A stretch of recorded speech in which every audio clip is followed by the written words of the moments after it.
Hi ho, it's off to pod we go. Do do do do do do do do do. Hi ho, and hi hos. Welcome to the pod.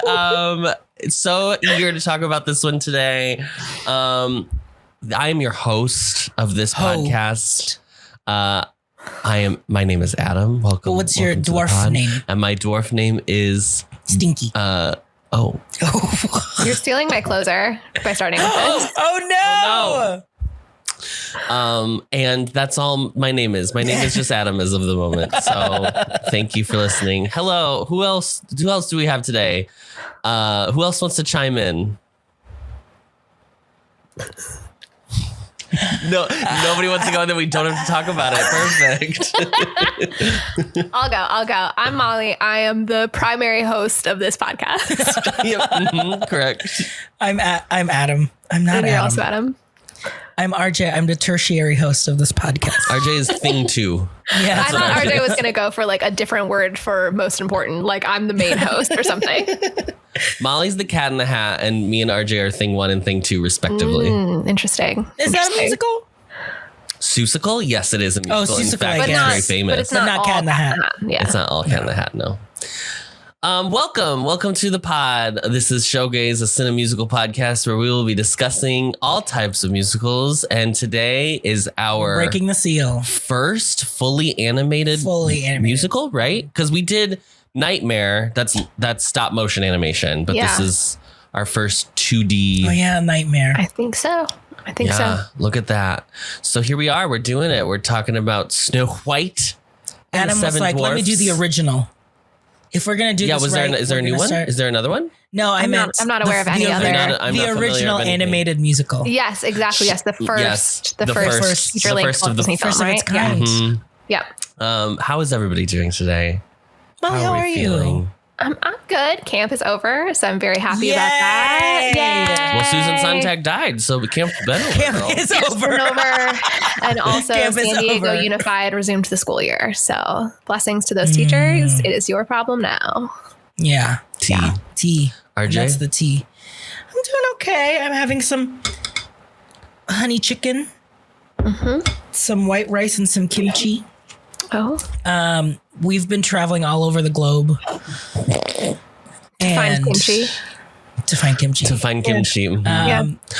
Molly, we went to exotic locales. We went to exotic locales such as Bombay and Beijing. Oh my God. Should we talk about it? Let's talk about a brief discussion. A brief discussion of an amazing musical. We went on our first cruise. We went on a Royal Caribbean cruise ship. We went, so we did, it was a special SHOWGAYS for our number one fan for SHOWGAYS. It was an offer that we had given to Nan, our favorite listener. Rita's going to be so mad. My second favorite Rita's like, where's my SHOWGAYS cruise? Wait, can I tell you that I told my mom that I was watching on YouTube that I had been watching a vlog of somebody doing a Disney cruise wedding. And she said, well, I hope you're not getting any ideas because I would like to attend your wedding. And if you do that, I will not be attending.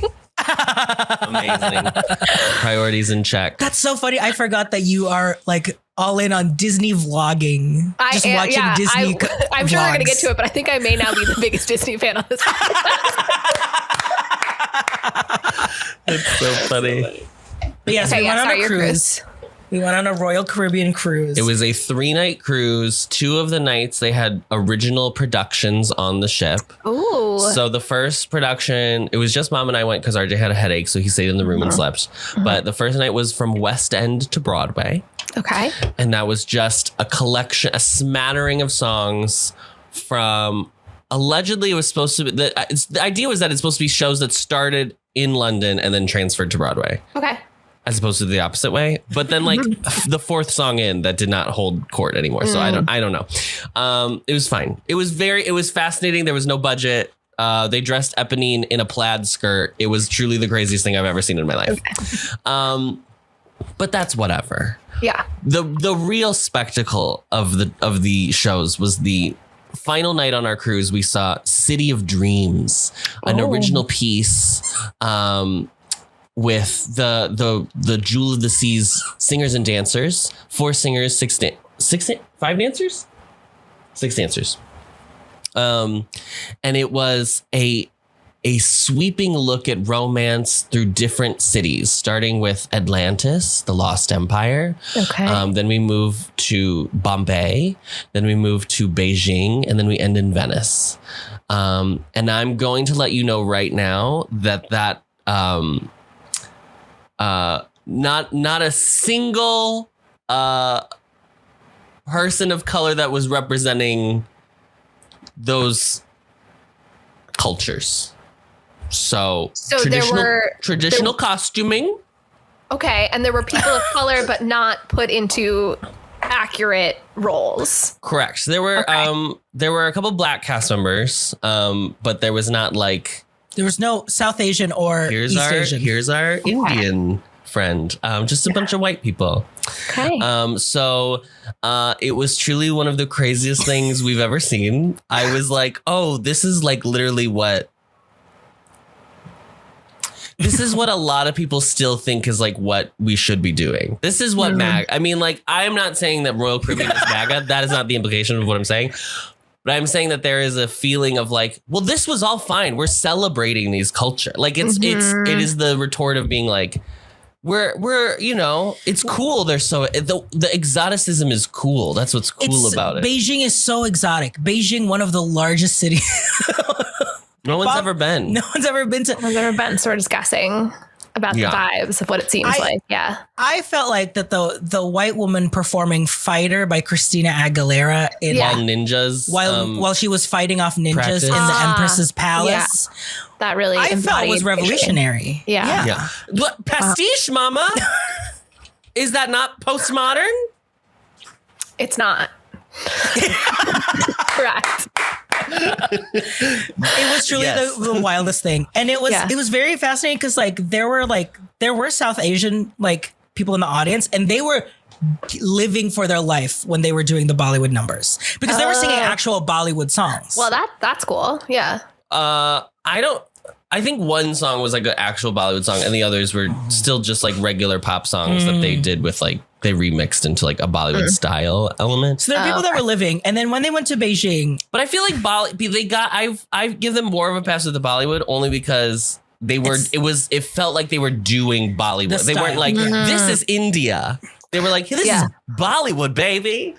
There was a guy that came out in a full white suit looking like he was from Om Shanti Om. So I was like, okay, sure. We don't know Bollywood, so we can say that it's okay. Right. We're well versed. Well, we are a Bollywood podcast. This is an exclusive Bollywood podcast where we're going to talk about Snow White and the Seven Dwarfs today.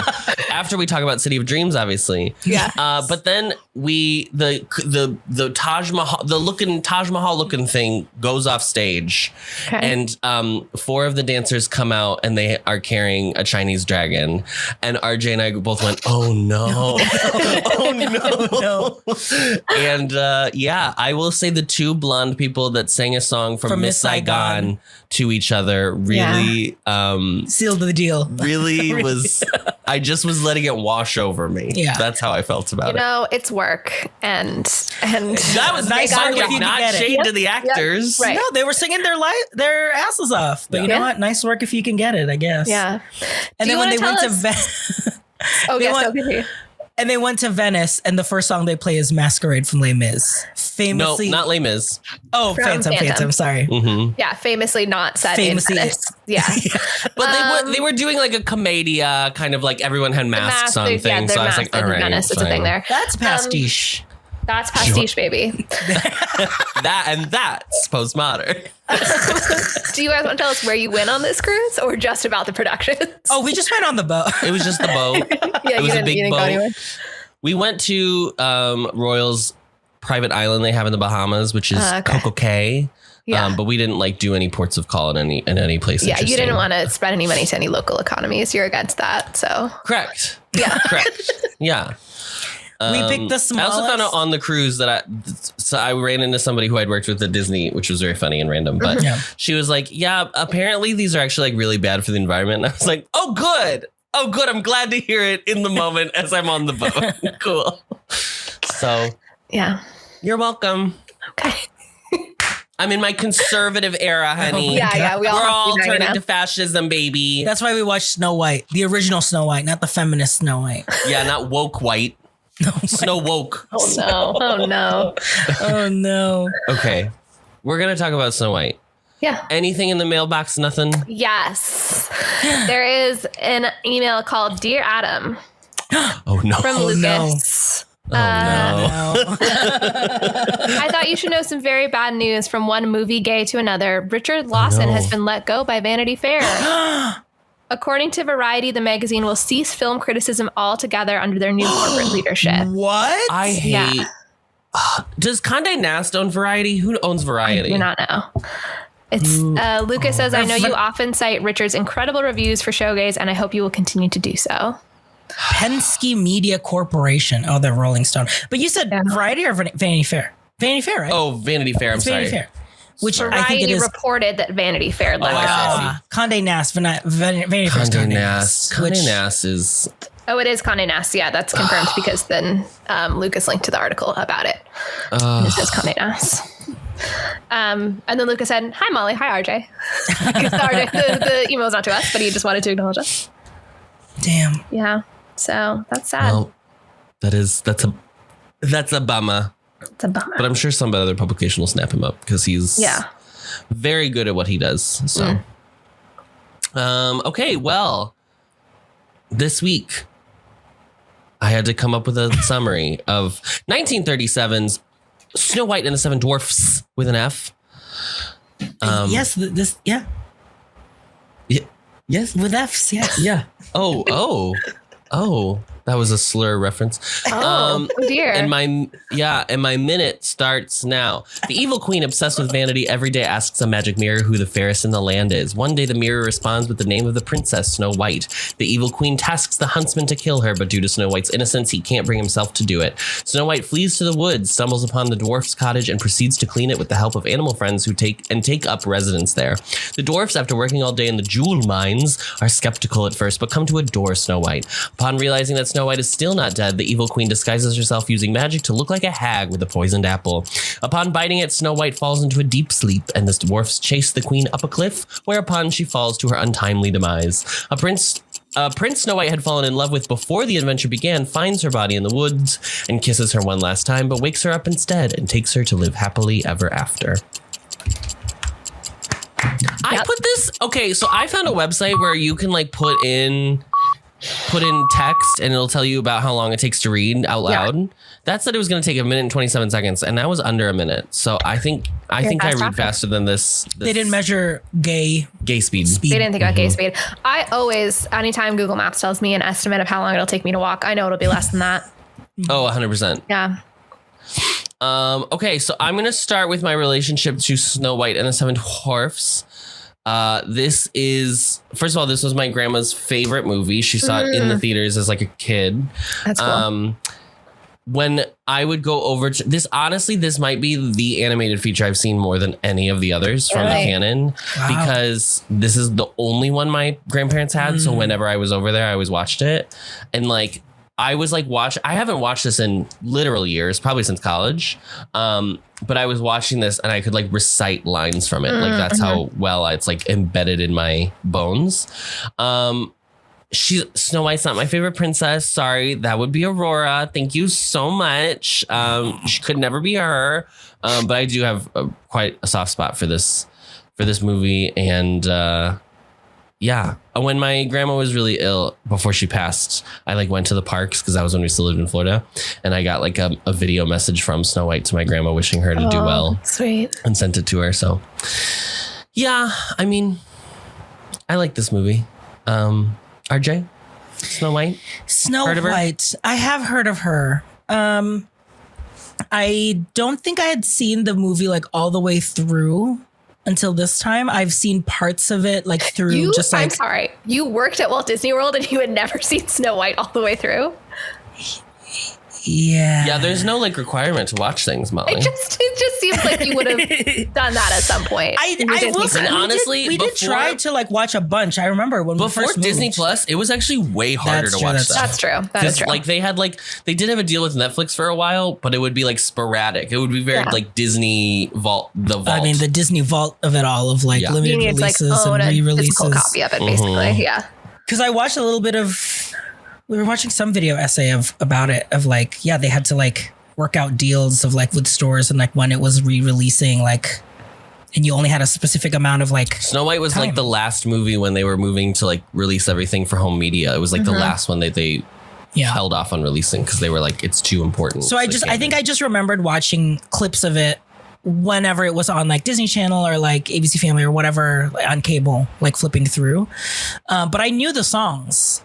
And so, yeah, I really didn't like, it wasn't until, I like lived in Florida and like worked for Disney where I like got a bigger appreciation for all the princesses, especially since Adam too. So I was there when Snow White gave Jean his her video message. Oh, yeah. My grandma. Yeah. Great. Molly, what about you? Snow White? I had never heard of it before. Yeah. No, I'm kidding. Obviously, I don't know her. I didn't know about this Disney company. This is interesting. No, I totally watched it as a kid. I actually thought I would remember less of it because it was not the one that I would say was in our like top rotation because we were a big like Pocahontas, Aladdin, Lion King family, like Yes, the movies about absolutely. in the 90s. So there were a lot of like little moments and I was like, oh my God, I remember the chipmunk getting the cobweb by spinning his tail. Like a lot of like little animated moments that were really like, oh yeah, that's really buried in my brain somewhere. So I definitely watched it plenty. I'm sure that we had it in the lineup of VHS tapes that we had when I was a kid. VHS the tapes, big, thick VHS with tapes the white, with the white plastic, the white plastic. Good times. I'm realizing now in this moment they were designed like that to look like storybooks. That's why they were like thick. Okay. I mean, there was also probably like a protection layer to it too, so you wouldn't damage your cassette. But right, because the other VHS tapes were just the paper sleeve, like the ones you get. Yeah, that's what most of them were. So definitely like movie I watched a lot as a kid. Also have not seen it in a very long time, but enjoyed rewatching it for the pod. But my most recent experience with it was when I went to Disneyland and I went on the ride. Yes. So I remembered some of the stuff from that as well. Yes, Yeah. we also did the ride. the ride is iconic. Yeah. The ride is so good. Because they've refreshed it since too, so it has like They changed the ending a little bit. They changed the some ending. I have been informed, added more of a, and then they lived happily ever after. That used to kind of like end on the evil witch dying. Yes. And I guess made it a little less scary. I was also it's told. still pretty scary. Yeah. The part where she like turns around and turns into the hag. Like I'm not scared because I'm an adult, but I get why that's scary for kids. Yeah. I mean, like Adam there are was plenty of scared, rides though. that scare me. I'm not trying to pretend that I'm too good for being scared. I got scared on Jumpin' Jellyfish in California Adventure. Oh, girl. Same. But yeah, like the effects are not scary as an adult. Yeah. But I think it used to be called like Snow White's Scary Scary Adventure or Adventures, something yeah. to like warn people like this is gonna be a thrill ride. Originally there was no Snow White. You did not see Snow White because you were Snow White. Like you were supposed to be experiencing it as Snow White, so you never saw her. And then it was like after it was open for a while and they got a bunch of complaints of people being like, hey, it's really scary. And also, where the fuck is Snow White? They were like, okay, well, I guess it wasn't clear. I think that we should, I feel like we keep referencing it, but we should actually like tell people about your guys' experience and background with Disney to like, I don't know that all of our listeners will know your background. Our backgrounds. Yeah. Adam never. Oh yeah, you did work in Magic Kingdom, but the only IP was really Pinocchio, right? You worked at Pinocchio Village House. I started working at Pinocchio Village House in Magic Kingdom in 2015. And that's just a quick service restaurant. And that was where I like began my true passion for Pinocchio, the character. Love him. And the Blue Fairy in particular. And then I transferred to work at Space Mountain and I worked there. And then I opened Flight of Passage, which is the Avatar ride in Disney's Animal Kingdom Park. And then I transferred over to Epcot and worked a bunch of attractions at Epcot, but none of them were IP based. They were not like, well, figure ones, but not from a movie. I started in the humble beginnings of the parking lot at Disney's Hollywood Studios for the Disney College program. And then worked a brief 2 weeks at Disney's Animal Kingdom at the Dino Land USA portion of the Chester and Hester's Dinorama. Chester and Hester's Dinorama.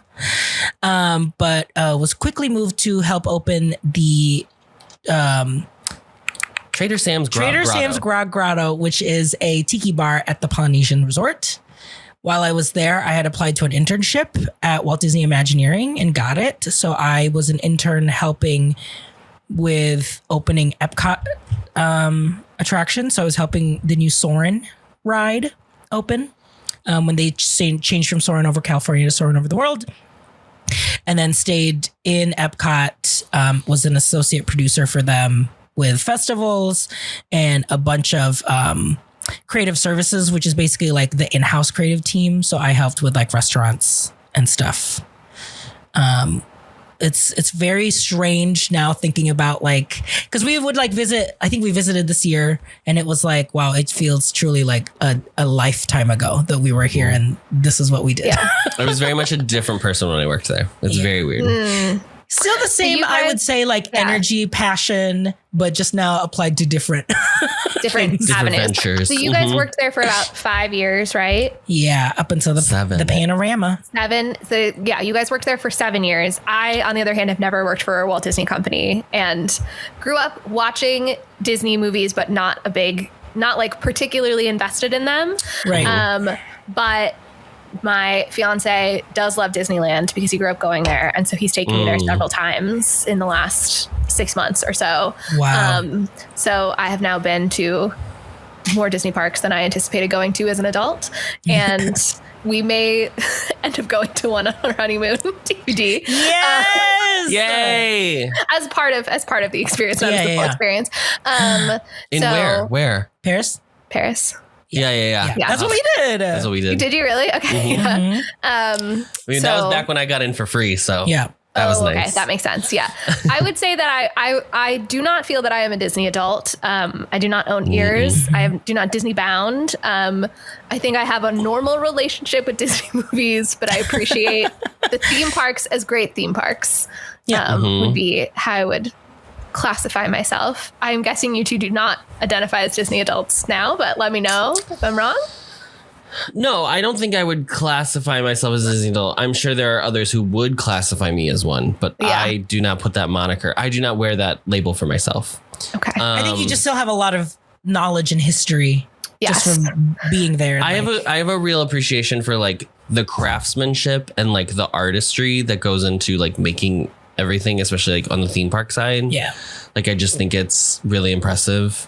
But it's definitely, I mean, it's also weird because like we were 90s babies and that was the Disney decade. Like that was literally called the Disney decade.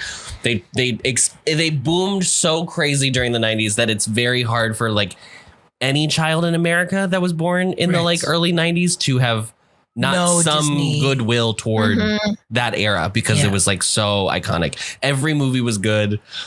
Were they? I don't know. I feel like they were all really good. Maybe they weren't. But I thought, everything was so. It was like, huge. All the movies were treated as big movies, and then also like Disney Channel came out. You know, like it was just every time a movie came out, there was toys at McDonald's. Yes. So I feel like people just went to McDonald's more like in the 90s because we didn't think about how bad it was for you. So like I had so many toys. I remember when they used to give those Hercules plates. We had the Hercules. Yes, I had one too. Oh my God. Not disposable, but like plastic plates. Yeah, like plastic plates. I had a few from McDonald's. So it was just like it's weird. It's weird because now obviously the company is even bigger now, but because they've been like, and also we're going to push Marvel and we're going to push Star Wars and like other ventures, that it doesn't feel like it's like, I think maybe people are like Marvel people in kind of the way we were like forced to be like aware of Disney in a certain way. But anyway. And so Adam has an encyclopedic knowledge still of everything to do with Disney that I'm sure will end up coming up in this podcast because he would, like force us to watch documentaries about the Disney company when we were freshmen in college and stuff like that. So, honey, and then he forced me to do it when we and then RJ married me. So guess what? RJ married him. Kept going. Yep, exactly.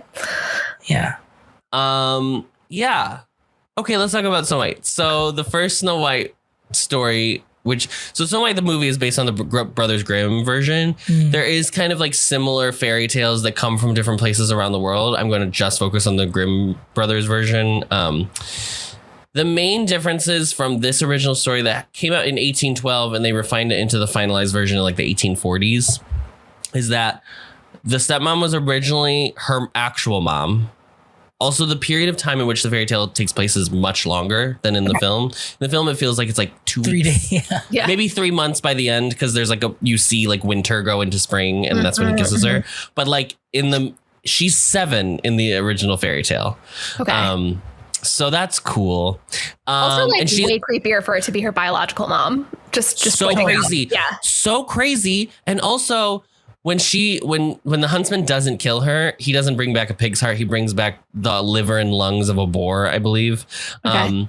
And she has the cook fry them up and she eats them. Which is so crazy. The Brothers Grimm stories are so crazy. I know it's always like, haha, they're crazy. They're crazy. They're crazy over there. I don't know what was going on in Germany. And then she has 3 attempts in the second half of the story to kill Snow White. First, there's like a corset she gives her that laces too tight, and then there's like a comb she gives her that like is poisoned, and then the third time is the apple. So obviously in this version they just go straight to the apple. Stuck with the one. Yeah. But the biggest difference that I have to be so clear this is a Disney creation.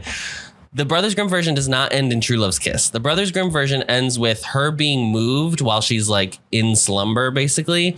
And her coffin is like jolted on the move. And it causes her to like cough up the piece of apple that was stuck in her throat. And that is how she comes to. Okay. How romantic. The first time like True Love's kiss is used as a thing in a fairy tale is from Sleeping Beauty. That is like the first time it's ever really referenced. I noticed that it actually was not True Love's kiss. It was First Love's kiss. Oh, yes. Mm-hmm. Yeah. Yeah. So it was important that she had not kissed him before, apparently. Mm-hmm.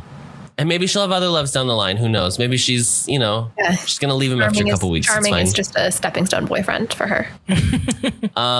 Okay, so those are the big differences. So let's talk about the movie. So Snow White and the Seven Dwarfs, directed. Now, this is weird because obviously this is the first film of its kind, so it doesn't have a traditional director. Mm-hmm. For the title of the episode, I'm just going to call it Snow White and the Seven Dwarfs, parentheses, 1937 director David Hand. However, he was just the supervising director, almost like what you would say is like a showrunner for a TV show. Mm-hmm. And then there were different sequence directors. So Perce Pierce, a name, William Cottrell, Larry Morey, Wilfred Jackson, and Ben Sharpstein were all the sequence directors that worked under David Hand. Do you know what a sequence director is? I would assume it would be like the acts. Okay. I did not find out specifically, but my guess would be they divided it into sections of the film. Okay. Yeah, that would be my guess too. I didn't know if you knew. Okay. The story Snow White and the Seven Dwarfs, this 82-minute movie, is by Ted Sears, Richard Creedon, Otto Eglander, Dick Rickard, Earl Hurd, Merrill Damaris, Dorothy Ann Blank, and Webb Smith. Wow, the names in the 30s is so funny. Dick Rickard. It also seems like maybe they didn't. This was like before they were like, we got to clarify how much you got to do. Crediting barely existed at this point. It was produced by Walt Disney. Its music is by Frank Churchill, Lee Harline, and Paul Smith. The production company is Walt Disney Pictures, but it was distributed by RKO Radio Pictures. It was released on December 21st, 1937 at the Carthay. That was the premiere at the Carthay Circle Theater, and then went wide in America on February 4th, 1938. It was the highest grossing film up until Gone with the Wind the following year. Wow. Running time is 83 minutes. Its budget was $1.5 million. And the box office, I don't know what this number is. I think it must be adjusted for inflation. $418 million. I mean, that or would be it has to be all the re-releases over the years. Yeah. When they because with Snow White, this came out in 37. So then in 44, they re-released in theaters. And that began the like Disney tradition of releasing from the vault. And every 7 years, they would release something back to them. So it's like theaters. From 1.5 million to 400 million that year it premiered. I think there's like allegedly a statistic that's like this is the most profitable movie in film history, technically. Adjusted for inflation. I don't know what that's pulling. Yeah, what exactly there. Yeah. So Walt, I'm not gonna. There's so much information you can find out. Even just the Wikipedia page is like 12 pages long. So if you want to like full deep dive on your own time, I think Disney Plus also has some documentaries about. I'm sure the early like Walt convincing the animators to do this. I mean, movie. this is the beginning of everything. So it's not just the beginning of the Walt Disney Company. It's literally the beginning of feature film animation. So it's like huge. So Walt first had the idea for a full-length animated feature as far back as 1933. This is around the time of the Three Little Pigs short. Okay. He was doing Silly Symphonies at the time. That was what the series of shorts that Disney would produce were called. Titles that were considered or suggested for his first full-length animated feature included Alice's Adventures in Wonderland, Rip Van Winkle, Babes in Toyland, Bambi, the Iliad, the Odyssey, and Gulliver's Travels. The Iliad, the Odyssey is crazy. Yeah, for that to, I mean, it would just be such a different beginning too. I think the smartest part about picking Snow White is it's such a simple story. Yes. Like that's what's like brilliant about it, is that then they can like just pad it out with jokes and little bits. It was referred to Disney's folly while it was in production. Basically all of Hollywood was like, well, it was nice having Disney, I guess. It's absolutely going to fail. It's over. And other entertainment moguls even said that it wouldn't hold audiences' attention and that the colors would be too bright to look at on the screen. Which is it's such a crazy thing to be like, it's got to be too colorful. People hate color. Yeah, famously. What doesn't hold people's attention? Yeah, famously, eyes don't want to look at a bunch of color. A bunch of things that attract it. Adriana Castelletti, who voiced Snow White, was paid a total of $970. Crazy. So shout out to women. That seems like not enough, but also like I don't know how much that was worth in 1937. I feel like just round it up to a nice 1,000. That's a good point. You know what I mean? Yeah. This is another product of its time. I loved this fun fact. Obviously, one of the dwarfs is Sneezy. And this is 1937, right? So we are in this era of like vaudevilles dying. Oh. So when Billy Gilbert, who voices Sneezy, heard that one of the dwarfs was called Sneezy, he called, again, also product of its time. This is the boomer telling you, just call them. He called Walt Disney Studios. Got on the phone with Walt Disney and was like, I have this great sneezing bit I do. Did it on the phone, and then he got the job. This is why boomers are like, you just call. Just call and ask for a job. It doesn't work like this anymore. But that's how he's got his job. And that having a sneezing routine is the most vaudeville thing I feel like I've ever heard. Like it's just like that, and that was your whole bit. You came on stage for 3 minutes. You did a sneezing You got $1 and a quarter for your show. Yeah, medium or art form or having a sneezing routine. Maybe absolutely. TikTok actually. I guess it's someone having like a sneeze talk. Yeah. Vine was true vaudeville. Yes. Yeah. This one I really liked because I think the most fascinating thing about this entire time in animation history is like they were all just making it up. Most of them weren't even animators. They were like newspaper cartoonists. So they were like kind of creating the art form itself as it was like happening. They hadn't learned like true fine art techniques. Animator Seamus Culhane recalled drawing the dwarfs march home in the hi-ho scene as one of the toughest assignments of his career.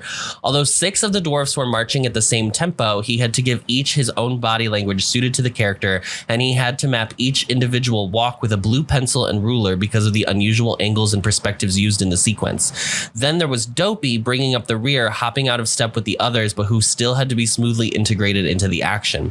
Describing the sheer amount of painstaking hand-drawn labor this involved, Culhane said, I worked 6 months on that goddamn thing and it doesn't last a minute on screen.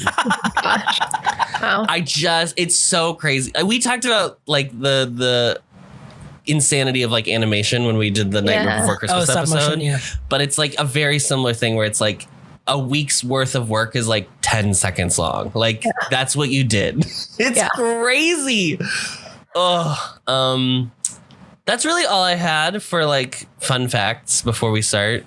There will probably be others that come to my mind as we talk about it, but I think we should just get right into it. Let's talk about Snow White. Snow White.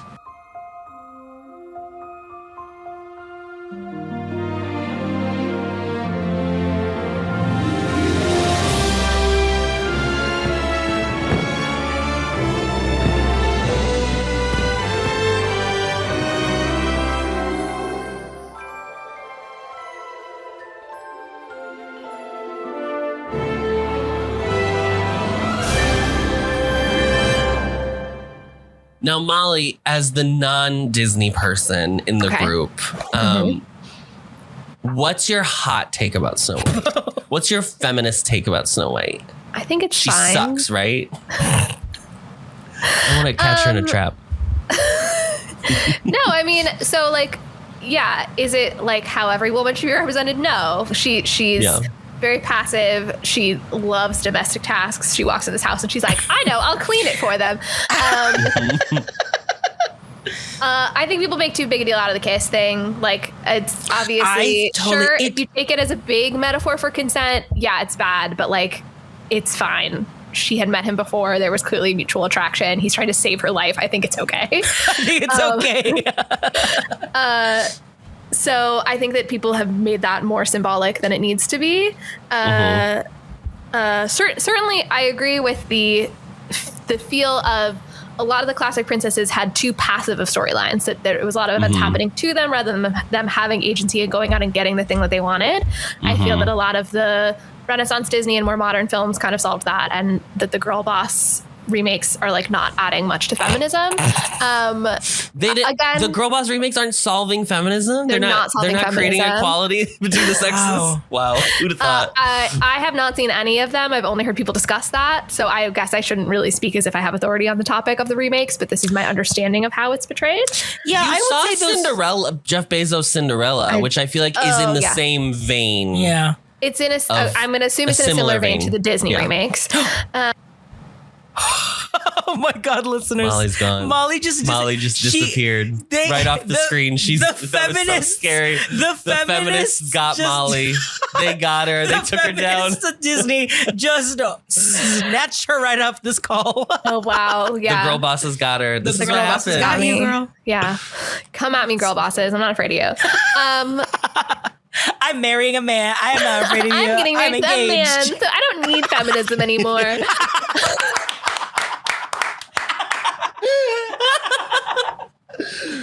Oh, Jesus God. What I was going to say is it's a really lovely film. It's very sweet. And my goodness, does it like hold up in terms of the animation just continues to look beautiful. I know. So many ways people made movies 15 years ago look terrible now, but like I would gladly watch this hand-drawn animation all day long. It's great. The amount of animated critters is so shocking. There's like hundreds of squirrels on screen at the same time, and all of them are hand animated. It's crazy to even think about. Even the I was like watching it. I don't know if you noticed. I was watching it on an iPad on a plane, so it was like very close to my face, but like. Snow White's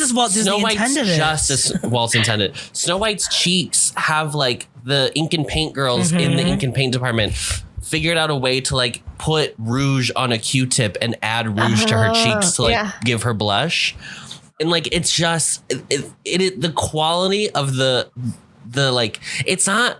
I mean, it's very clearly the first one. I think there's still some roughness around the edges. I think if you go and watch this and then you go watch Pinocchio, which is the next film they make, the jump in quality is crazy because they got a lot of money from this, so they could actually kind of figure out what the fuck they're doing. It's just stunning, and then Bambi comes, and Bambi's its own kind of feat of animation prowess in terms of just animating animals to look like actual animals. But this is so charming in 1,000 different ways. It's there's not even a word to describe it other than just utterly charming. That's the word. That there's no other word. It's just so cute. And people who do the I went through the Letterboxd reviews, girl, and there you will find the Gen Z contrarians who are this is bad, or this her voice is annoying, or whatever. I even think the idea that her voice, she has a very distinct voice in terms of all the princesses. Before that time, it's shocking that they give her a kind of very plain young girl voice as opposed to a transatlantic affectation movie voice. That's more what the Queen's doing. And then by the time 1950 rolls around and we get Cinderella, which is the second princess in the lineup, Cinderella has a transatlantic accent. She is the most 1950s thing you've ever heard in your life. Yeah. But like, I think it's charming that Snow White sounds like yes, she sounds like a little girl, but I don't know. It doesn't. There's a lot of, you know, you can also find the critique of like they play her to like she's designed to be really young, blah, blah, blah. Yeah. But like they don't ever say how old she is in the movie. It's just like the whole thing is just like it's a fairy tale. Like it's very clear that you are watching the story of a fairy tale. I mean, like even to the like what ends up becoming a trope in the Disney canon of the storybook opening in the beginning and closing at the ending. Like it just like it's so crazy that this movie set the standard. Like there are still movies that are like trying to do what this movie did in 1937. Like it's everyone, it's the craziest. I get watching it. I was just like, how did we do that? How do human beings do this? I think we've broken Adam. I think you. Sorry, I just like I didn't realize I was gonna have such a strong reaction because I remember like being a kid when I would go over to grandma's and it was the only thing I could watch. And then what was so funny because my aunt on my dad's side, who I would go, she also only had one movie, but hers was Fox and the Hound, which famously is one of the saddest Disney movies of all time. Yeah.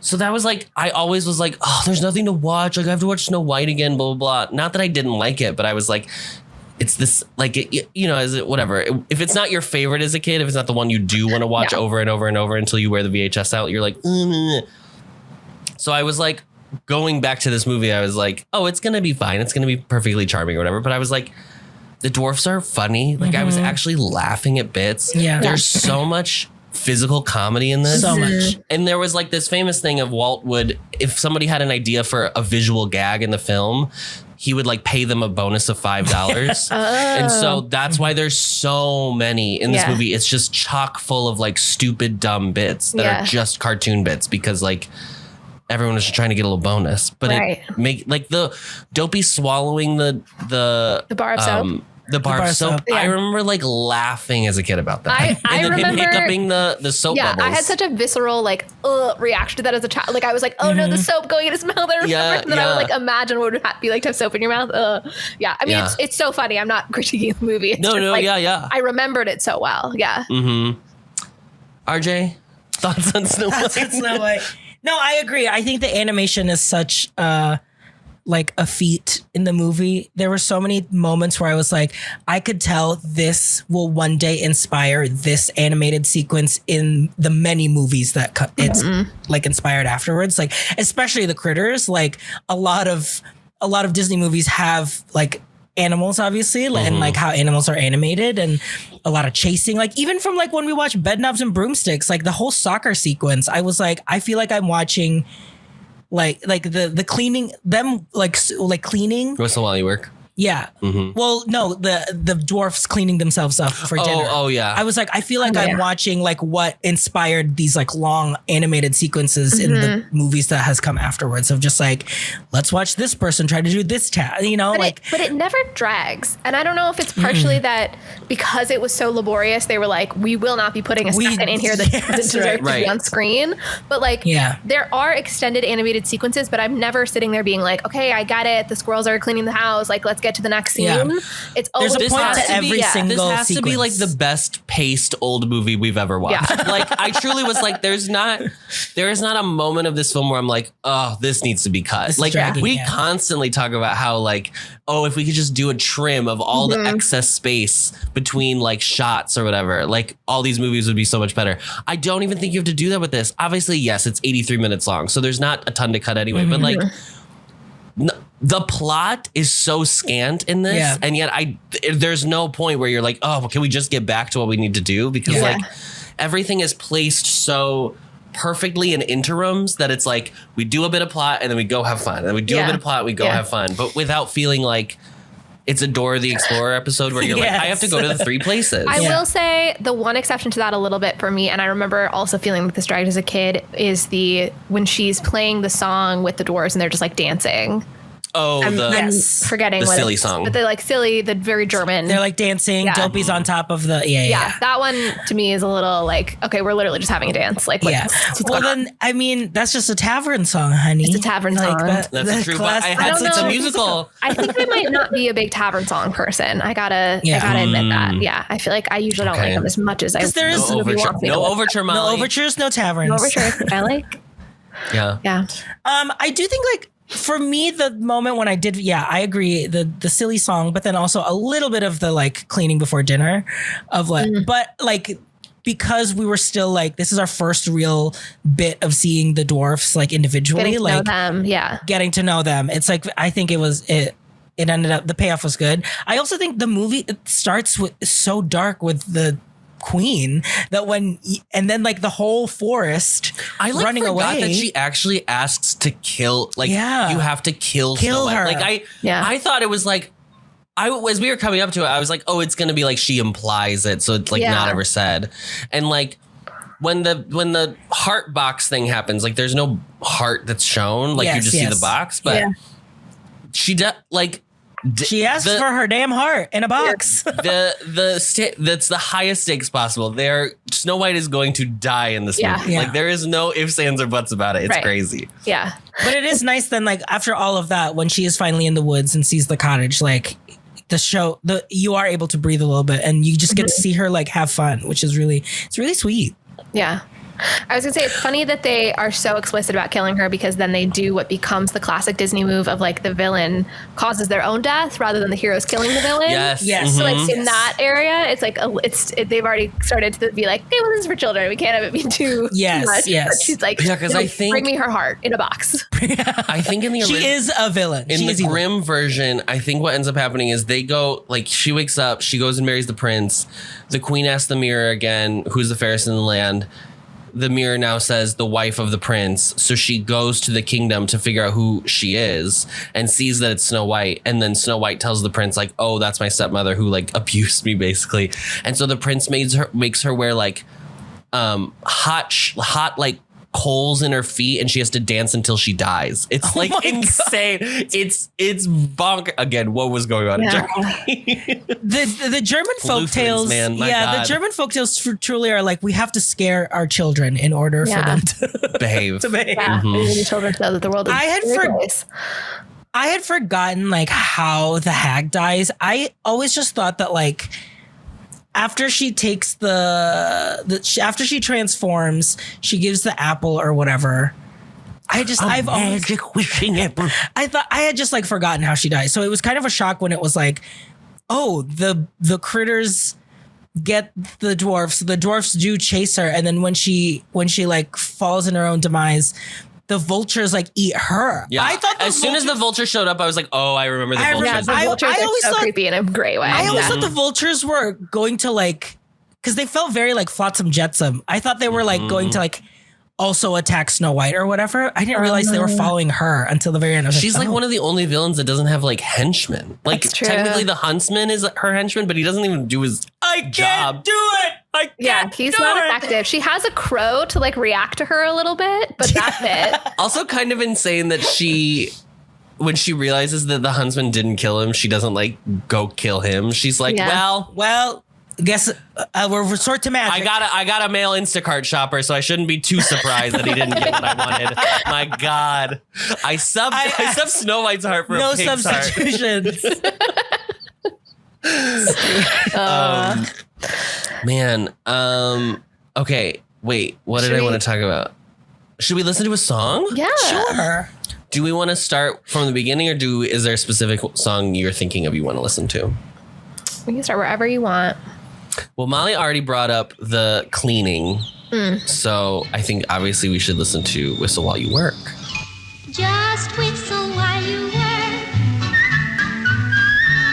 and cheerfully together we can tidy up the place. So hum a merry tune. It won't take long when there's a song to help you set the pace. And as you sweep the room, imagine that the broom is someone that you love, and soon you'll find her dancing to the tune. Charming. I love 1930s music. I love her like. Well, it's the farthest you can get from 1970s. Exactly. I love her like wailing tone. I don't know what the word is that I want for it, but like it's like a little bit ethereal, and the like everything feels like it's like through a little bit of a filter. It's like a little bit removed, but tactile. I don't know. I'm coming with a lot of words that I'm sure are not accurate to music, but I love the quality of 1930s music. I really like that you can hear it is not a clean audio recording. Like, I feel like you can hear the grain of it a little bit, which is like, even when you listen to it, we're just listening to it on YouTube, obviously. Even when you listen to it on YouTube, it feels like you're listening to the record of it, which I think is like so charming. Also, this was the first soundtrack for a movie ever released. That's crazy. It's insane. It was released technically in January of 1938, which is before the movie went wide in February. Because like in the review I'm going to read later, like they were already like, Someday My Prince Will Come is one of the greatest songs in the American canon. Like it's like, they were like, that's the girl. Yeah. She's the girl. Yeah. Hi Ho, the little work song. It's great. I do agree that there is for sure, and it really is only no. It really is only Snow White more than like Cinderella or any of the others that has this like, she likes to clean. Yeah. She's pro cleaning. And listen, there are people who are pro cleaning. Oh, I'm not saying that Adam they're not. Isn't one. So it's not me. Maybe Cinderella doesn't like to clean, but she like finds a silver lining in all the cleaning she has to do. But yes, Snow White loves her. Yes, exactly. Snow White, her goal is to clean. She's a clean gal. To be fair, from the amount of dust and cobwebs in that fucking little cottage, it was filthy. It was gross. So she was right to do so. Yeah. There is like for sure an energy of like a very, I guess, is it like an American idiom or just like an idiom and a regular English one of like cleanliness is next to godliness? I know where that's from. I'm curious the etymology of that phrase, but something Puritan, I'm sure. Yeah, it seems Puritan. Definitely Protestant. Whistle while you work. Something about working feels very Protestant. Snow White is a very American princess. Yeah. She is German. She is German. The story is German, but I just feel like I love her little 1930s bob she has. I think that's utterly charming. Yeah. So Betty Boop, but apparently like in the original character designs, they did like a sexier Betty Boop style design for her, and Walt was like, absolutely the fuck not. We are not doing this. He was like, she's wholesome, she's charming. And then the Queen, there was this like thing I was reading, and there was like an artist in the 20s and 30s who would like create these masks, and it was like they were just masks. I don't know why that was his art thing. Yeah. And he would like do installations of like putting them on like benches or something like that. But that's why she like the Queen has like the face shape thing around her head, because so she just kind of looks like a mask, because she's supposed to just look like she's supposed to have no expression unless she like gets violently angry or upset or whatever. Like that's the only time she cracks. Parallels her with the image in the mirror, right? Like she kind of looked like that face. Yeah. We're just looking at the cover photo. The dwarfs look great. I mean, this is Adam's not doing our book report. It's based on the image that we have. And then let's talk about the apple. Let's talk about this apple. And the apples are red delicious. It's genus and species. And that was one my book report was on about Snow White. Should we talk about the dwarfs? Oh, sure. We might as well. Yeah. We might as well, Molly. I think that it's important for us to say that there is a real condition that people have of dwarfism, but that these are fairy tale characters is always how I've understood it. I do know when the new Snow White, I'll admit that I know it exists. When the new Snow White was coming out, that like Peter Dinklage had some criticism of them not casting little people in those roles. I think that's totally valid. I'm not trying to discount that, but I think we're meant to understand them not as like people who have dwarfism. We're supposed to understand them as fairy tale creatures. Yeah. Yeah. Who is your favorite dwarf? I think if I was a kid, if I was still a kid, probably I would have said Dopey. I think still Dopey for me. Who's your favorite dwarf now? Camp's not over for Molly, I guess. Who was yours, RJ? Camp's not over. Actually, no, I had a fun in this watch. I had a fun like reintroduction to Doc. I didn't realize how much he like stuttered and like he's very Porky Pig. Yes. I was like, oh, I'm having a great time just watching him. Like it honestly, I'll be honest, it doesn't remind me a lot of myself where he's like, oh yes, like very owl, like and Winnie the Pooh kind of like knows what he's talking about, but he has no idea what he's talking about. Like that kind of like bumbling energy. I think that's so funny. Yeah. So yeah, I had a better appreciation for Doc this time around. Is that favorite grumpy? I've never been a grumpy girl. Okay. I hate the people who buy the grumpy t-shirt. The dads, the wives that buy their husbands the grumpy t-shirts at the parks or whatever. I do think his storyline in the film itself, separate from merchandising, is charming. Like I like that he's secretly a real softie and he like loves Snow White. And he's actually I got choked uncle vibes with the like suspicion of women. Yeah. But he provides comedic relief with his suspicions. Yeah. Yes. Women. Okay. I did actually get choked up when he was like crying the hardest that she had died. Like I was like, that's really, it's so sweet. And then when he gets the kiss at the very end when she's going to go off with the prince and he's like all bashful. That did kind of gag me at the end of the title card of like, they couldn't bury her. So she's been in a glass coffin for a whole season. I think it's supposed to be because apple season is like fall. So I think it's supposed to be like fall, then winter, and then spring is when she comes back to life. It's supposed to be like the season, like rebirth. Snow White. Snow. There's something there. There's something there for sure. I think Adam is probably like sneezy or sleepy, truly. I think my personality is probably sleepy, but my favorite is bashful. Oh, Bashful okay. I do love Bashful too. Yeah. Bashful is the stupidest little idea of a dwarf. That's so funny that is one of the dwarfs. I mean, Happy's really the stupidest one because it's like, what is that? Just a guy. I think he is the stupidest one. Like your personality trait is you sneeze. I mean, like all credit to that vaudeville guy. It is a funny sneeze, but like, if you were going to be defined by something, somebody being like, yeah, you sneeze a lot. That's what I think about you. I will say he's got a very powerful sneeze. Yes. There are many times that in the film that he blows people into and out of rooms because of his sneeze. So it's impressive. I mean, if you're gonna be known for something, make it big. At least make it big. Yeah. Mm-hmm. Yeah. Make it impactful. Commit to the bit. Look, I think that Dopey is a person with an intellectual disability, but he is included fully in the group and he still gets to go with them to work every day. Now, sometimes they put him in harm's way in a way that I don't appreciate. Yes. That's true. I do love that they're like, Dopey can have a job in the mine, and like we'll find a place for him. He's part of our group. You know, that's very sweet. Apparently, there was like a lot of consternation when they were naming the dwarfs, because Walt really liked the name Dopey, but a lot of people felt like it was too current of a word. It was like too contemporary, and it wouldn't fit with like the timeless quality that they were trying to go for. And Walt just was like, well, Dopey, Shakespeare used dopey. Shakespeare used the word dopey, so it's actually much older than you think. And they were like, oh, okay. And then the rest of the trivia was like, Shakespeare did not ever use the word dopey. It's so funny. I love that. Just lie to get what you want. Yeah, exactly. A real George, what's his face? Congressman. Oh, Santos. George Santos. Mm-hmm. Yeah. Well, to do with the original George Santos. Hi ho, hi ho, hi ho, hi ho, hi ho, hi ho. It's home from earth we go. Who is the protagonist of Snow White and the Seven Dwarfs? Wow.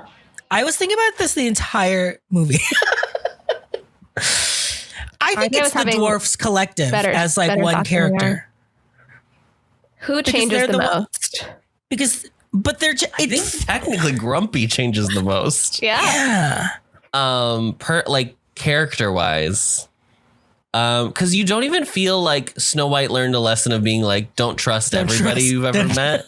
But I will say, there's a bunch of Letterboxd reviews, and I didn't use any of them that were like, yeah, maybe if the old hag was offering me the apple, I wouldn't take it. But I like that she is so pure that she like is not scared of this really scary looking old lady. Like, I like that that's part of her character, that she like does not see this woman as being evil just because she looks a certain way. I like that moment when all the animals were trying to like push the hag. And she was like, don't treat an old lady like that. And obviously she was like living for it. She was like, oh, I can play it up. But I was like, I don't know. I think it's my heart. Oh, I think it's sweet that she's I think the sweetest part of this movie, genuinely, I was so touched by it. She like goes to the forest, which again actually is the scariest part of the movie. This forest animation sequence, I love it so much. I remember so being scary. terrified of it as a kid. Yeah. And her terrified looks to the camera is crazy. Yeah. This is working perfectly because the light is coming from under. So Yes, Yeah. It's really highlighting. The and her expressions. screams are crazy. Yeah. It's fully like. She collapses in the woods because she's so frightened. And then the light comes to, and you realize that all the eyes that have been looking at her are actually these like sweet, docile creatures. Yeah. And they all come out of the woodwork, and the literal woodwork. And I like that she ends up like apologizing and being like, I'm sorry I caused such a fuss. Like, I think it's so sweet that she apologizes to this group of animals. It's so cute. Snow White is so great. Man. Don't make movies like this anymore. Can we do Someday My Prince Will Come, since you said that was the greatest contribution to the American songbook? American songbook. Someday my prince will come. Someday we'll meet again, and away to his castle we'll go to be happy forever. I know. A lot of like rhyming couplets as dialogue in this movie. Did you notice that? Not until you pointed it out, not consciously. The dialogue? Yeah. Yeah, I noticed that a few times from her. Yeah. She like kind of speaks in That it made me not think. true verse, but Yeah, I was thinking, it made me think like, have all of it been in verse and I just haven't noticed? I it's don't not think so. it's not the total of the movie. But I do feel like they try to make it a bit heightened, which I think is That nice, is a bit since they're trying Shakespearean. to do a have a timeless mix of quality. verse and free. What is it? Free form? No, there's some word for it. Free verse. Yeah. Free verse. Free verse. Yes, it is very storybook in a way that I think more so almost than any other of the classic Disney films. I mean, it's been a while since I've seen the other ones, but I feel like Cinderella doesn't have like rhyming sequences in the dialogue or anything like that. No, and Cinderella. I could actually go on a real rant about how people have really bastardized the original three princesses and been like, Adam is the biggest defender of these three ladies. There are literally last year, there was a period of time where people were being like, who would the Disney princesses vote for? And everyone had decided that the three classic princesses were all voting for Trump. And I was like, first of all, this is so stupid. Second of all, go to hell. Cinderella is so sassy in the original film. She like yells at the clock. She's like, oh, that clock, old killjoy. Anyway, the princesses have a lot more. That we know she wouldn't vote for Trump. She would vote Kamala. She was Kamala Clan. She was clearly Kamala. Yeah. My point is that a lot of people, because they have not recently watched these movies, much like the three of us, just start to believe the like online like there was like a period of time where BuzzFeed was just pumping out like Beauty and the Beast is Stockholm syndrome, like just articles like that, and then it became like the common idea. But then if you actually go back and watch these, that's not how any of these stories are laid out at all. There is an iconography to Disney princesses and a way in which it feels like this is held up as ideal womanhood. But that is, I think, separate from the actual content of the films in a lot of ways. Yeah. Yes. And I think that in the same way that like Barbie has like, it's not, if you look at one Barbie as like, this is what every woman should be, like that's a problem. But like, it doesn't mean that like everything about Barbie and like that was satirized in the Barbie movie is like problematic necessarily. Right. So I think that, people, it feels very easy to oversimplify the Disney princesses. And because everybody's seen the movies to be like, I get this thing, without being like, maybe I should rewatch it and maybe I should like reflect on. And like, again, we're criticizing, like, she loves cleaning, like she's the most domestic girly I've ever seen. So like, I'm not saying this is like how I think all women should be portrayed all the time. There aren't any problems. But I don't think, like, it's from 1937 too. Like most what do you expect, girl? Depictions of women. A bunch of men made this movie. But I also feel like I think there's like a level of like, I don't think the movie is even attempting to do. I truly do not think that even the Disney company was at this point making content. God, to even call this content is so crazy. Making content that is supposed to tell children how to behave. Yeah. There are aspects of this that are very clearly pointedly telling children things, but I actually feel like it's more of the stuff that happens with the dwarfs. Like telling them that they need to wash before dinner is such like a learn from the dwarfs, blah, blah, blah.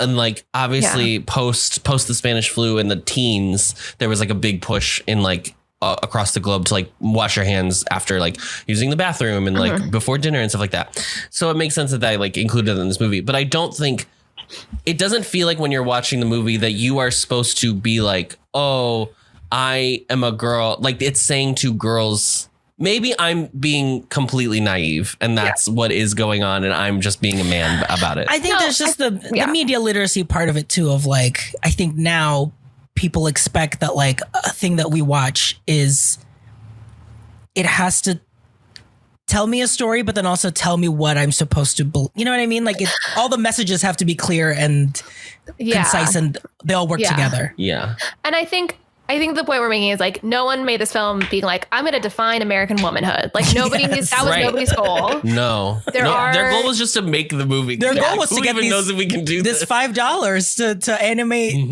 dopey swallowing soap. There are didactic moments, as is always true in fairy tales, but like nobody knew that they were going to that this movie would become so iconic when they were making it, and certainly not for how it influences women specifically.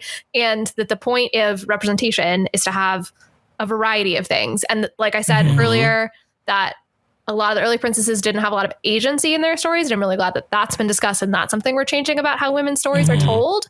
But like some people do like cleaning. And like Adam said, like, if I went to that really dusty house, I mean, I probably wouldn't just walk into someone's house and be like, I'll be their mother now. But like, it would be a nice thing to do to clean up, Yeah. So it's not that crazy of a response. Yeah. Yeah. I think we're all in agreement that she's a feminist. The perfect movie, and she would have voted for Kamala. Yeah, absolutely. We did it, Snow. We did it, Snow. Is there anything else? Do we want to talk about the Queen or either version, V1 or V2? Let's talk about that she's iconic. Let's talk about her. How did they come out of the bat swinging with this iconic? With character? Iconic, she is so.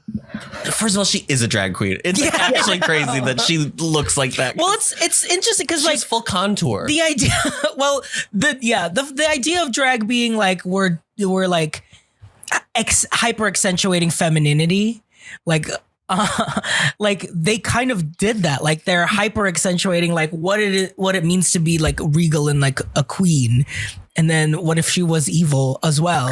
That's what AI would generate. Because they talk about like there's like quotes that I was looking at where they were saying like they were trying to make like a beautiful character with the Queen. Like you are supposed to be like, wow, she's like, she would have been the fairest. Yeah, she really is beautiful, but she's like very cold. Like that's the feeling you're supposed to get as well. And I think like, it doesn't feel like, I think there's some criticism for like when we start getting into the eras where the villains start to feel like queer coded. Scar is the one that always comes to mind for me. He's like the most queer coded villain of all time. Yeah. But like again, this is like we're not even there yet. We're so not there yet because they're just focused on getting this movie done. Like none of that is like, how do I draw these perspectives for the dwarves? Literally. Yeah. But she's so iconic. And then when she turned that sequence when she turns into the hag. also I think scary. it's my favorite sequence in the whole movie. Like the whole like her doing the potions and like all the little bubbling beakers and stuff. Like I remember like loving it as a kid. And also like I was a kid who was like very obsessed with like the idea of magic. And so like I all can these imagine little Adam in like the backyard like stirring together mud and being like, I'm making my potion. Witch's brew. all these little beakers and whatever. And she like adds like a scream of fright, which is like, how do you bottle that? Where do they sell that? Yeah. I love it. What apothecary selling that? Yeah. And then she really, it's somebody, wait, I'm trying to remember. Did I save this one? Let me look at the reviews. Okay. So there was one Letterboxd review that was like, so the evil queen is worried about Snow White being prettier than her. So she uses a potion to make herself ugly so then she can kill Snow White instead of just more efficiently giving Snow White the ugly potion. Or I was thinking like, can she just make a potion to make herself even prettier? Like herself prettier. Like, I know. You could probably do that. I'm not like when I go to the theme parks, I do not stop and talk to characters because again, I'm a normal adult. But when I see evil queens, iconic. So like, cause I remember when I did go to Disneyland when I was like 13 and we like talked to the evil queen a little bit. And then I've like seen clips and stuff. The way that those performers are able to like do the character and be like reading people, but like never hurting the feelings of any of the children that are there as guests is like, so it's top tier improv. Like it's so good the way that they do it. Adam, you have to tell your story of the evil queen. So when I went to Disneyland in junior year of high school with my friend Aaron, we were like over by, if you've never been to Disneyland out in California, there's like a section right by the castle where there's like Snow White's grotto. And there's like a bunch of like all of the Dwarfs and Snow White, I think, have like little figurines of themselves along this like waterfall. It's very pretty, actually. And there's like a wishing well right there. And sometimes you can hear her like voice come out of it. So we were standing over there, me and my friend Aaron, and we were looking in the wishing well. And I look up to like walk away or whatever. And the queen has come over and is looking down the wishing well with us and then looks over at us and says, wishes, dreams, they're all a waste, and then walked away. It was the most incredible. I was like, it was incredible. Amazing. Yeah. But yeah, there's like a specific performer that does the evil queen at Disneyland who people have started making like compilations of her best moments. Yeah, I found her because it came up on my so TikTok funny. Too. Yeah, she's so fast. She'll just walk by and she'll go, ugly. It's so good. It's so good. She also speaks a little bit of Spanish. Obviously, like there's like a large Spanish speaking population in Southern California. So she'll like just be like La Reina, La Bruja, La Bruja. Yes. It's so funny. The Prince. He's there. Okay, so here's the thing. Because of all of the discourse, I forgot that he really just comes right at the barely 5 seconds at the end. It's just like a smooch, and then she's like, he's in the beginning. It's the first ever version of this story where they actually meet before any of the events in the story. Yes, yeah. Yeah. So they were being progressive for the time. They were. They really were. Consent. Yeah. They thought about consent. They were like, you should meet one time before you get married. Yeah. I do love that song. I love the wishing song. I love a wishing song in general. And so she's literal wishing here. I'm wishing literal. I'm wishing for the one I love to find me today. I'm hoping and I'm dreaming of the nice things you'll say. I will sometimes do this when I'm in the shower and I feel like doing a very high-pitched vibrato because it's I'm wishing part. You sing I'm wishing? Yeah. I'm wishing for the one I love. It's just a fun song to sing. Yeah. Yeah. It's great. I have no notes for this movie, guys. I don't know what to tell you. If you thought we were going to come on this pod and be like, this fucking sucks. Well, first of all, this has to be your first episode you've ever listened to because there's no way you thought that was going to happen. Yeah, it's great. I don't know. I had a good time. I love that it's 83 minutes. I really can't. I can't speak highly enough about that. Did I still almost fall asleep because it was the weekend before the last week of camp? Yes, but I only barely, and I've been falling asleep in front of everything I've been watching. Everything else. Don't worry. The next one. Don't worry. The next movie will really perk you up. Oh, okay. Ready? I'm ready for a shot of espresso. I don't remember what we planned. Well, let's move on. Okay.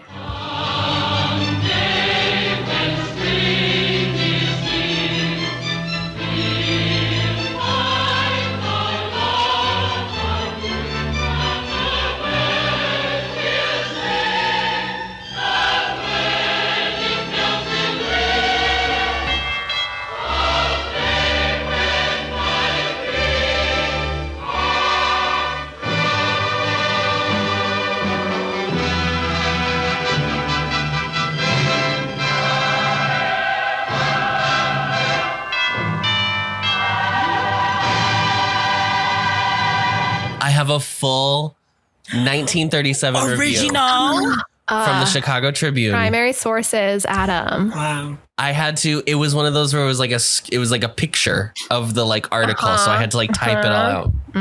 Okay. First of all, this is a 97% certified fresh rating on Rotten Tomatoes. Period. This review is from May Today. Is that a joke? Is that supposed to be matinee?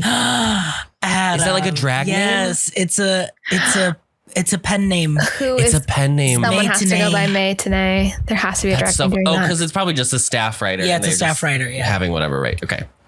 This is how I'm going to read the whole review. It's not terribly long, but I'm going to read the whole review. And what I'm about to start with in the next sentence is how this review starts. Good morning. I'm not kidding. What happened to manners? You know? What happened to manners? Not once has a news article greeted me. Yeah, that's why Richard Lawson got fired. He never said good morning. He never said good morning. Good morning. Probably no film of recent date has been more impatiently awaited than this technicolored Walt Disney animated cartoon of feature length. Certainly never did a production better fulfill eager anticipation. Also, there's a lot of exclamation marks in this. A lot of exclamation marks. 1930s, man. So different. So amusing. So utterly bewitching as to drawing and dialogue. I just love the way people talked and wrote. Snow White and the Seven Dwarfs is the beloved old grim fairy tale Walt Disneyized. Because for this genius not to leave some mark of a creator on a product would be impossible. With expert staff assistance, he has turned out a picture that should charm old and young. Parentheses, right here I must say, it is not for the too young. Scenes featuring the wicked stepmother and a skeleton would be apt to send we folks to bed a bit timorously? Timorously? Timorously? Timorously? I don't know this word very well.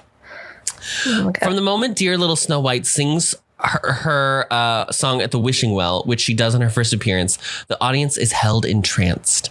Her flight from her cruel stepmother through dark night and stormy woods is exciting to no end. Her rescue by the devoted birds and beasts of the forest and the succeeding friendship between the princess and her dumb friends furnish fascinating episodes. Means dumb as in they don't speak, I'm pretty sure. Yes. To me, the birds and animals were the best part of the show. Mr. Disney has such a feel for them.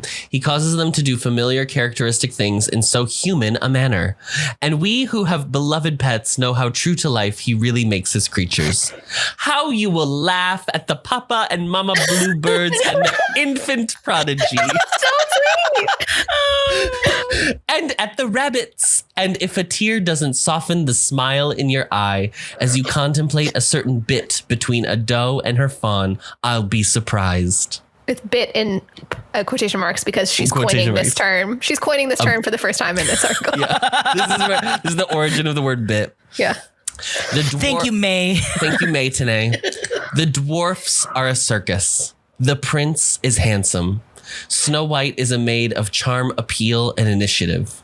And stepmother, shudder, shudder, and laugh till your sides ache. Color tones are beautiful, and a new process gives the illusion of depth. staging and scenery are the last words in pen cunning, and the musical background is a joy. Already, some of the songs are popular, especially Someday My Prince Will Come. The Dwarfs' marching song is assuredly on its way to great popularity. Oh, it's all lovely. I want to read reviews of paragraph, by the way. every movie in this voice. I want to give this to ChatGPT and then tell it to summarize various current movies in this tone. Certainly, Walt Disney should go down in history as one of our country's greatest benefactors. For the laughter he gives us is healing laughter. I suspect we will never quite realize how many rough spots he has tidied us over with his Mickey Mouse, Donald Duck, and the 3 Little Pigs. See you tomorrow. That is the last line. It starts with good morning and ends with see you tomorrow. Listen. Wait, hold on. We're going to listen to how to say this word. Timorous. Timorously. Okay, timorously. Showing or suffering from nervousness, fear, or a lack of confidence. This person was right that Walt Disney has remained relevant to this day. Certainly. Yeah. And it was a great movie. And yeah, I did laugh at the Mama and Papa Bluebird. So Mama and Papa Bluebirds and their infant prodigy. I did. Yeah, I did. Oh, it's all lovely. I will say I do support. Shudder. I do support sending this to ChatGPT and being like, "This is your voice now. I need all of your prompts to answer this in this manner." In the voice of May Today. I think we need to have a May Today section for all of our movies. I think we should replace one of us with May Today. Okay, so which one? Which one? Adam? Me. Okay, but on Letterboxd, the regular people. Google. For me to choose from. Oh, Google just started talking. I said, which one of us? And it's trying to answer. It started to answer. Oh my gosh. I was talking to my therapist. I had a Zoom session with my therapist and I was telling her about something I was really sensitive about. And Google Gemini somehow went off and started giving me advice about the topic. It was hilarious. It an in-person therapy session? It was a Zoom therapy. Oh, it was a Zoom. I'm so sorry. You said that. Over on Letterboxd, this has a 3.4 star rating out of 5 stars. I have some reviews here from the people. Hal gave it 3.5 stars and said, grown-ass woman beefing with a teenager. Willow McClay said the dwarfs are the OG minions. You can't tell me anything different. Banana. Fran Hopfner gave it 4 stars and said biopic about the only non-toxic group of male friends. Cullen gave it 4 stars and said dopey in the streets, sleepy in the sheets. And Han gave it 5 stars and said showing my lash girl a picture of Bashful for eyelash extension inspiration. Bashful's lashes are definitely a highlight. I'm shocked they haven't released a lash line, a Disney princess lash line, and added Bashful in there too. Yeah, they should do that. I'm sure that there is a Disney princess lash line. There's got to be. There's got to be. I'm sure. Okay. Who's your MVP? I don't even understand how we're gonna pick. How we're gonna answer this in this context. I'm gonna do whatever I want to do, and that's gonna be I'm gonna pick my favorite character. Okay. I think that's good. I'm gonna give it to Dopey. How brave. I feel like Dopey is the heart of the film. You said before that you weren't a child and so you didn't like Dopey, and now you're changing your tune. I didn't say I didn't like Dopey. That's not what I said, Molly. That's not true. Don't put words in my mouth, Ellen. Okay. That's not true, Ellen. I just think like it was very smart to have an extra dwarf that's kind of like off kilter to make almost the dwarfs seem normal. Even though they're all weird, like to make one a little extra weird makes it be like, oh, well, these are the normal ones. I don't know. It like works. It makes them, even though they like obviously look so different, like they're so cartoon designed. And Snow is kind of more trying to really look like her design really is trying to like look like an actual person more so than, the other characters. Yeah, it's great. Love Dopey. It's great. RJ. I'll give it to the evil queen. Dang it. Listen. I stand for women's rights and women's wrongs. I knew we had to get that joke in here. I knew it was going to have to happen for the evil queen. If we're going wrong, let's go all the way wrong. Yeah. And maybe do illogical plans because you hate her so much because she's prettier than you. Why not? I think the evil queen is probably the second best Disney villain of all time, second only to Ursula. Wow. Oh, Ursula. There's a simplicity with the evil queen. Yeah. Where it's like, okay, then I'll just do this. This is my next She step. tries to kill someone for being hot. And I think that's incredible. We've made villains too complex now. I want them back on this level. We don't need the backstories. We don't need the misunderstood. Yeah. I want to be the fairest in the land. Give me her fucking heart. The petty villains are great. Maleficent being so mad she did not get invited to a christening. I mean, come on. That's classic. That's iconic behavior. I'm going to become a dragon and enchant the whole kingdom to go to sleep forever because you didn't fucking invite me to this christening. Yeah. A baptism, for God's sakes. Molly? I don't like to be left out. Okay, you guys took the best ones, so I'm going to go with Grumpy. Because he does have a change. The protagonist of the film.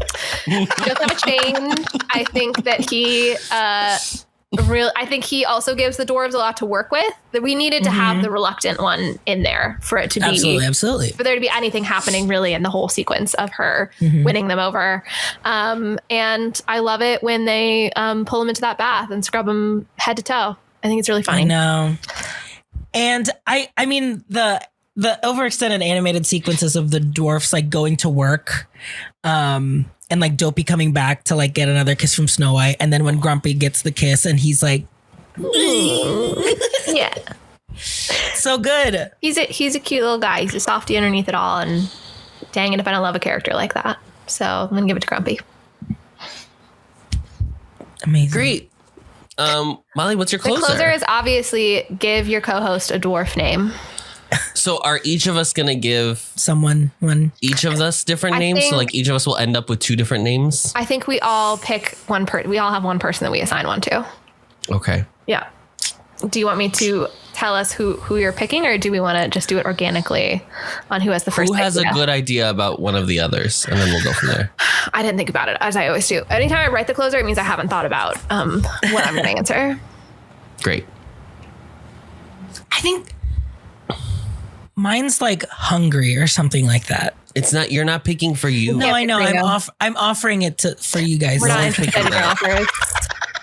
No one's picking hungry hippo for you. Okay, thank you so much. I kind of want to give RJ one based on like him saying that he identifies with Doc and his spoonerisms. I'm trying to think of a cute word. Spoonerism? Is that what the word is? Almost right, but it's not. Or he would like first. I didn't That's know literally what I do, Adam. I didn't know there was a term for it. But spoonery. Spoony. No one's gonna know what spoony means though. There's gotta be, I'm gonna look for other adjectives to describe like stumbling on your words. Stumbly. Stumbly, bumbly, fumbly. Mumbly. Mumbly. I do mumble. Tumbly. That could have been Molly back in her Tumblr era. Tumbly. Crumbly. Yeah, my Tumblr era. Like you guys didn't have Tumblrs as well. I've never been on the internet. Oh, stop it. I don't know what that is. I don't know what Tumblr is. The source is that like Snap? Is I feel like you guys still have Tumblrs based on the way that you're responding. So everyone try to go find them.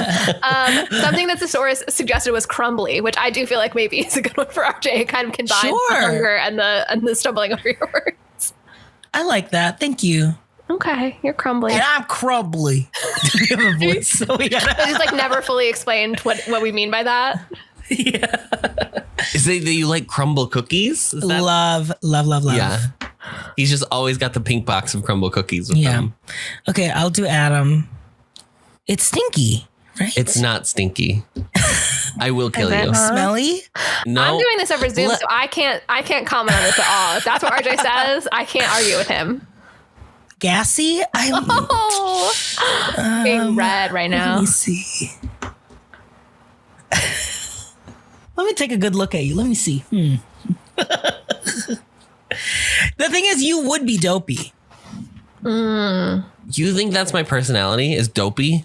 Yeah, because you go for the bit all the time. You think Dopey was going for the bit? I feel like you didn't watch the movie. Well, you do a lot of physical comedy. That's true. I feel like Dopey is a real Alyssa Edwards in that there is never an intention of being funny, but it ends up everything funny. he does is just funny. Yeah. Mine always feels sweaty. Sweat. I think it's sweaty. So there you go. See, the name just found itself. Wow, look at that. I feel like and people are going to think maybe lanky for Adam. Just like the arms everywhere. You know what I mean? Flaily. Yeah, flaily. I don't like flaily. You're not tongue. vibing with anything we're saying. I really thought you guys were going to go easy and just do sassy. No, that's boring. That's boring. Such a That I could do. That's the voice. suffering. Who's the Snow White broad? Why are you the Pink Panther? Not the Pink Panther. Not the Pink Panther. What is exit stage left? Who is that? That's the fucking cat from that one of the Hanna-Barberas. Yeah. Suffering. That's Sylvester. That's Sylvester. Yeah. Tweety. Birdie. I loved Tweety Bird. I had a whole phase where I was obsessed with Tweety Bird as a child. Oh. Yeah, I had a little Tweety Bird stuffy that I loved. Fudgy. That's you're me? covered in no, Adam. Oh. He's still trying to pick for me. Because you're always okay. And your whole bit is that you're always eating sweets. Sweetie. Candy. I don't think Candy fits the... Candy's a noun. woman. Candy's like a Yeah. Yeah. Candy's a secretary. I'll have Candy has my a short Candy's a hand. receptionist. Candy was matinee. Yeah, matinee. It's not a Maybe dwarf. Blimey. What was the one that we just did? That you gave yourself? Sweaty. Sweaty. Oh. Yeah. Yeah. Okay.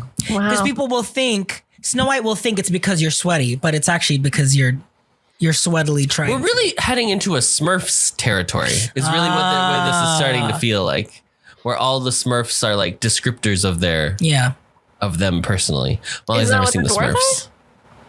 Aren't they also descriptors of them personally? I guess So the maybe- Smurfs are more like their so job. maybe the dwarves are It's all more. about capitalism over in Smurf. So it's maybe not the minions. The dwarfs are the OG minions, but maybe the dwarfs are the OG Smurfs. And the Smurfs are the OG minions. Yeah. Wow, there it is. There it is. Molly, Like father, like son. do you have one for Molly? Adam has to. Yeah. Slutty, hoary, bitchy, skanky. What do you want? Cunty. No, wait a minute. I don't know. Just Doc. You're Doc. Doc. She's Doc. just Doc. But it's Right. QUE. Doc. It's like Bach, but Doc. DOQUE. Oh, Bach I is see. BOQ. I know. Oh, okay. You can have a Q. Doc. Doc. Doc. Doc. Me and Doc. I don't like Doc for you. Booksy. Bookish. Booksy would be more in the Marmy. Oh my God. Yeah, like a school marm or like, yeah. Campy. Oh. campy. We could do campy. Because it could be both. Yeah. It could be Okay. you love camping and you also love camping. I'll take it. I'll take campy. Okay, great. Okay. There you go. Only one anyone's been What happy was with. yours? What was mine? Crumbly. Crumbly, campy, and sweaty. Like the true, our dwarf names were written in a piece of paper that personally crumbled up and Yeah, threw put away. on the floor. Yeah. Yeah. This We're one's like work. third distant cousins to the dwarfs. Yeah. And they're like, oh, we don't talk. We're 3 kingdoms over. We're mining for something that's like not very valuable. Like, Yeah. you know. Graphite. Yeah. We're gonna graphite mine. They're making those Graphite pencils. mine. Pitching We're pencils, making you know? pencils, honey. We're making pencils.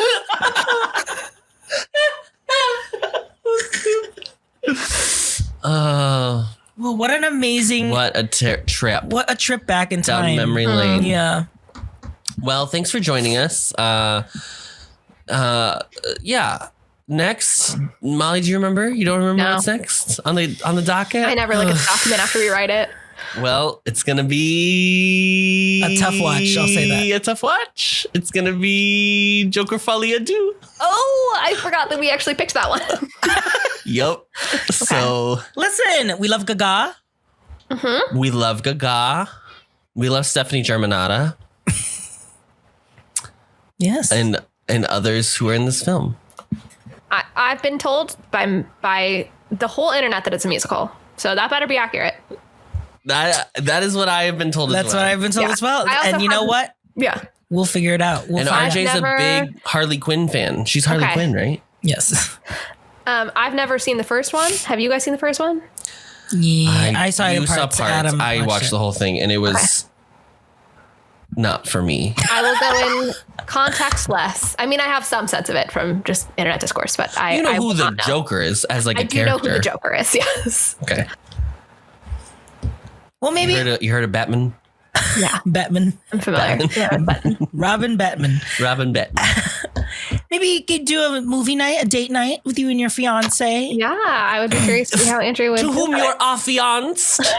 Exactly. Yes, my betrothed. Mm-hmm. I'm sure he'd love to watch Joker Folie à Deux. I have no idea. Well, we'll find out. Good luck, everyone. This is fun. Good luck, everyone involved. Thanks for watching and listening. Someday my prince will come. Someday we'll meet again. And away to his castle. Ooh, it's over. Yeah, Bye. It's over.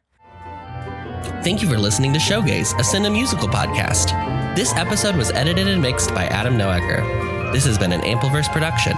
You can find the Ampliverse on Instagram, Threads, and YouTube at the Ampliverse. Check out our full roster of shows at theampliverse.com. If you'd like to send us your own takes on the movie we just watched, reach out to us via email, and we might just read it aloud on the show. Our email is showgazemoviemusical@gmail.com. Don't forget to follow us wherever you get your podcasts, and please rate, review, and subscribe to help others find the show. And now, as always, the show must go on, so stick around to hear what we'll be watching next episode. 2 years ago, the name Arthur Fleck hit Gotham like a hurricane. The trial of the century. They believe Arthur Fleck to be some kind of martyr. Well, he's not. There's a monster. When you're smiling, when you're smiling. When I first saw Joker, when I saw you, the whole world smiles with you. for once in my life, I didn't feel so alone anymore. When you're laughing, oh, when you're laughing, the sun comes shining through. For once in my life, I have someone who needs me. How about you, Arthur? Do you still think you're a star? Showtime.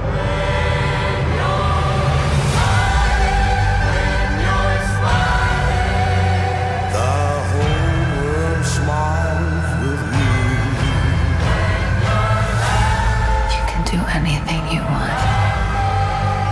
The sun comes. You're Joker.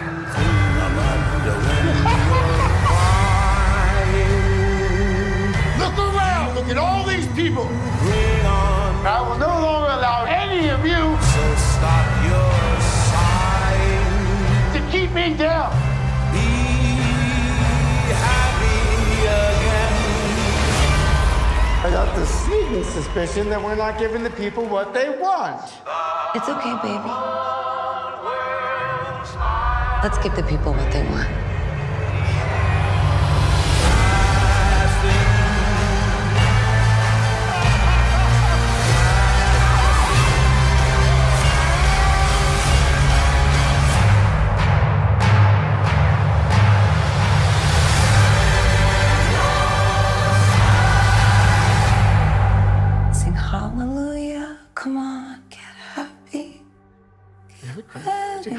Judgment Day.